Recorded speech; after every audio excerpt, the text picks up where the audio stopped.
le Seigneur, nous vous saluons dans le précieux nom de notre Seigneur Jésus. Mon cœur est rempli de joie parce que ces moments que nous passons ensemble, ce sont des moments de rencontre où le Seigneur est en train de faire des connexions nouvelles entre moi et vous. Que Dieu vous bénisse et vous enrichisse, qu'il puisse aussi m'enrichir dans le nom de Jésus. Amen. Ne perds pas ton espérance. En réalité, il y a plusieurs circonstances ou situations dans la vie qui peuvent nous faire perdre l'espérance. Et je dis à quelqu'un qui me suit aujourd'hui, ne perds pas l'espérance. Nous allons lire dans le livre des Actes des Apôtres, chapitre 12, à partir du premier verset jusqu'au 12e verset. La Bible nous dit ceci, jusqu'au 9e verset.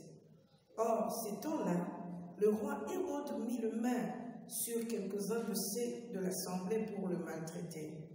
Et il fit mourir par l'épée Jacques, le frère de Jean. Et voyant que cela était agréable aux Juifs, il continua en faisant prendre aussi Pierre. Or, c'était le jour de pain sans levain. Et quand il l'eut fait prendre, il les mit en prison et les livra à 4 bandes de 4 soldats chacune pour les garder. Voulant après la Pâque le produire devant le peuple, Pierre donc était gardé dans la prison. Mais l'assemblée faisait d'instances prières à Dieu pour lui.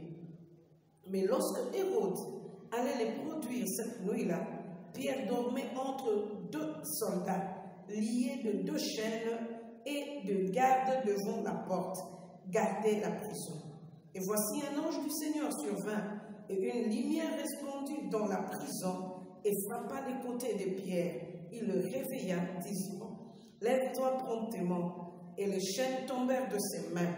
Et l'ange lui dit, « Ceins-toi et chausse tes sandales. » Et il fit ainsi. Et il lui dit, « Jette ton vêtement sur toi et suis-moi. » Et sortant, il les suivit. Il ne savait pas que ce qui se faisait par l'ange était réel, mais il croyait voir une vision. Parole du Seigneur. En réalité, lorsque nous sommes en train de lire ce texte nous relate au fait l'histoire de l'Église naissante. Et vous devez aussi comprendre que c'était une période très difficile par rapport à l'Église, parce que l'Église était en train de traverser un moment très, très difficile.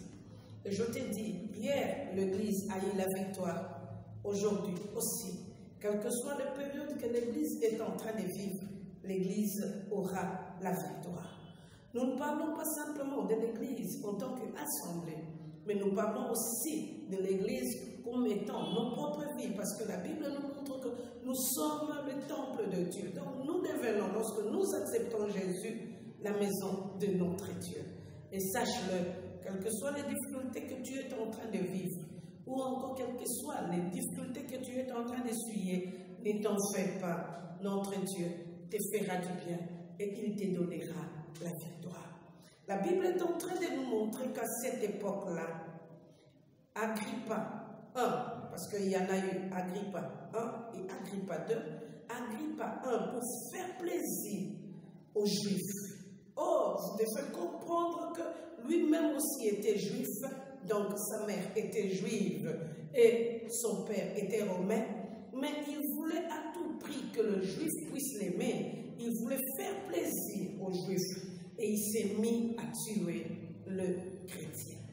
Bien-aimés dans le Seigneur, en cherchant à tuer les chrétiens, ils pouvaient tous les tuer, mais le nombre de chrétiens n'était que là en train d'augmenter.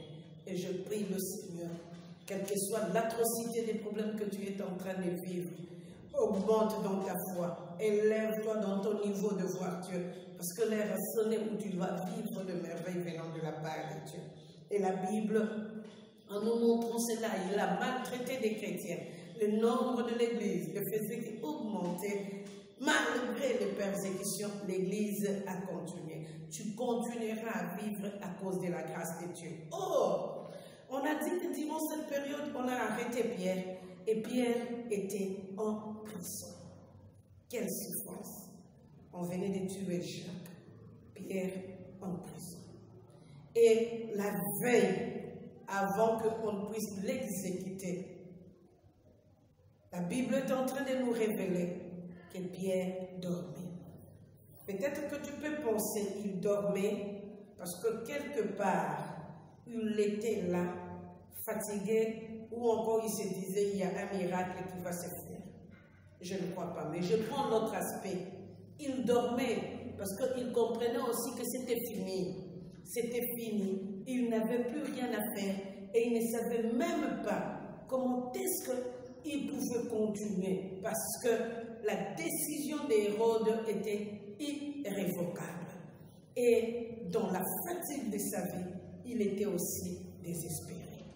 Et plusieurs personnes, toi et moi, parfois aussi, nous nous comportons comme Pierre. C'est vrai, devant nos souffrances, devant les obstacles que nous rencontrons dans nos vies, nous sommes en train de nous dire, c'est fini.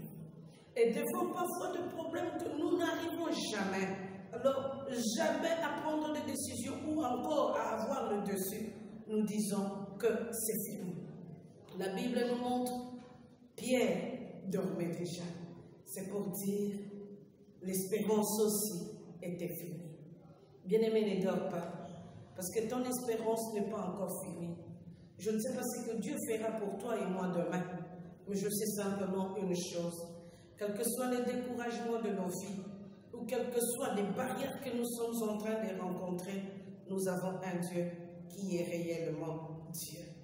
Pourquoi alors Pierre pouvait être désespéré? La première des choses qui pouvait décourager Pierre, c'était Hérode Agrippa. Vous savez que la famille d'Hérode Agrippa a laissé une très grande histoire dans la Bible. Et nous pouvons voir aussi que les familles peuvent influencer négativement la vie d'une personne. La première personne de cette famille, là, Hérode le Grand, la Bible nous dit qu'il a tué les enfants de Bethléem. Donc, dans la famille d'Hérode, ils ont laissé des histoires atroces. Non simplement Hérode a tué les enfants de Bethléem, mais vous allez comprendre aussi que Antipas, Hérode Antipas, qui vient après Hérode le Grand, lui aussi, il fut parmi les premiers qui ont décapité Jean-Baptiste. Il avait le pouvoir de pouvoir laisser Jean-Baptiste, mais cela n'était pas de son sort. La deuxième des choses, c'était de son sort, il pouvait le laisser, mais les dés étaient jetés à cause de la fille d'Hérodias. La troisième des choses, la deuxième des choses, non simplement il a décidé qu'on puisse tuer Jean-Baptiste, mais il fut aussi parmi les commanditaires du procès de Jésus. Donc lui aussi, il est dans l'atrocité de la Bible. Et l'autre Hérode, Agrippa dont nous parlons, il était celui qui a tué Jacques, et il est aussi celui qui a commandité plusieurs maîtres au milieu des chrétiens. Bien-aimé, Pierre se disait, je suis devant un bourreau fort, je sais que la personne qui est en train de te combattre a fait l'histoire. La personne qui te combat ou qui veut détruire ta vie, c'est une personne forte. C'est comme si Pierre le pensait et il s'est dit, c'est fini. La deuxième des choses qui a fait mal à Pierre, il savait déjà que demain, il allait mourir. Et lui-même était conscient que le dé était déjà jeté. Bien-aimés, vous savez, il y a parfois le moment où le temps nous fait défaut. On s'est dit, c'est calculé, c'est fait, je ne pourrai plus jamais m'en sortir. Et le temps confirme aussi ce que les hommes et les femmes ont décidé contre ta vie. Donc simplement, il y avait un problème avec le temps. Il s'est reposé pour prendre force. Il pouvait aussi savoir que l'Église était en train de prier pour lui. Mais je crois que Pierre s'est dit une chose. Hier, c'était Jacques qui était tué. Aujourd'hui, ce sera moi. Et il était désespéré. Il ne pouvait plus espérer aucune chose. Mais bien aimé, sautons dans l'éternité, parce que notre Dieu reste toujours Dieu. Une journée appelle toujours une autre journée. Et les matins, les grâces de Dieu se renouvellent toujours dans nos vies. N'ayez pas peur, ne crains pas. Parce que notre espérance ne nous trompera jamais. Nous n'espérons pas, parce que c'est simplement la Bible qui le dit, mais nous espérons parce que nous avons placé notre espérance sur une personne qui gagne toujours. Et cette personne qui gagne toujours, c'est Jésus de Nazareth. Ton espérance ne te trompera jamais. Je pense qu'à la maison, tu as déjà dit Amen. Oh, Pierre, désespéré dans sa vie, cette nuit-là, Dieu a décidé de changer la situation de Pierre. Et je suis en train de prier, afin qu'aujourd'hui même, que Dieu change ta situation. Ce n'est pas le temps qui peut arrêter notre Dieu, mais notre Dieu est tellement Dieu qu'à n'importe quel moment, il peut agir dans nos vies. Je prie du fond de mon cœur qu'il agisse dans ta vie et qu'il change cette histoire qui est en train d'arrêter ton espérance. Bien-aimé, pendant que Pierre s'y tendait les mains, Dieu l'a visité par l'entremise de l'ange. Et je suis en train de prier le Seigneur qu'il puisse te visiter. S'il ne va pas utiliser les anges, qu'il utilise un homme, une femme venant de sa part pour que tu puisses vivre la grâce et la gloire venant de lui. Bien-aimé, Pierre a été visité par notre Dieu, par l'ange. Même les personnes qui l'ont arrêté, avec lesquelles il était lié, il est sorti de ces chaînes. Ces gens-là dormaient, mais lui est sorti. Bien-aimé, oh, que notre Dieu qui a fait de miracles pour Pierre, qu'il les fasse aussi durant cette semaine qui vient de s'ouvrir pour toi dans le nom de Jésus. Que même ceux qui étaient en train de te surveiller, qu'ils puissent vivre des miracles venant de ta part. Ils étaient là, mais ils n'ont pas vu Pierre sortir. Ils seront là pour surveiller ta vie, mais ils te verront partir en paix parce que Dieu restera Dieu. Même si quelque part, ils ont fait l'histoire sur cette terre, mais toi, ils ne t'atteindront jamais. La Bible nous montre, non simplement ils n'ont pas pris Pierre, Pierre est sorti, mais les miracles sont encore réels aujourd'hui. Espère, parce que les miracles sont encore réels aujourd'hui. Je prie le Seigneur que cette semaine qui est en train de s'ouvrir devant nous soit une semaine de miracles pour ta vie. Que tu puisses vivre de miracles venant de la part de Dieu. Quel que soit obstacle, homme, femme, toi, tu vivras des miracles venant de la part de Dieu. C'est pourquoi je te dis, continue à espérer. Prions le Seigneur.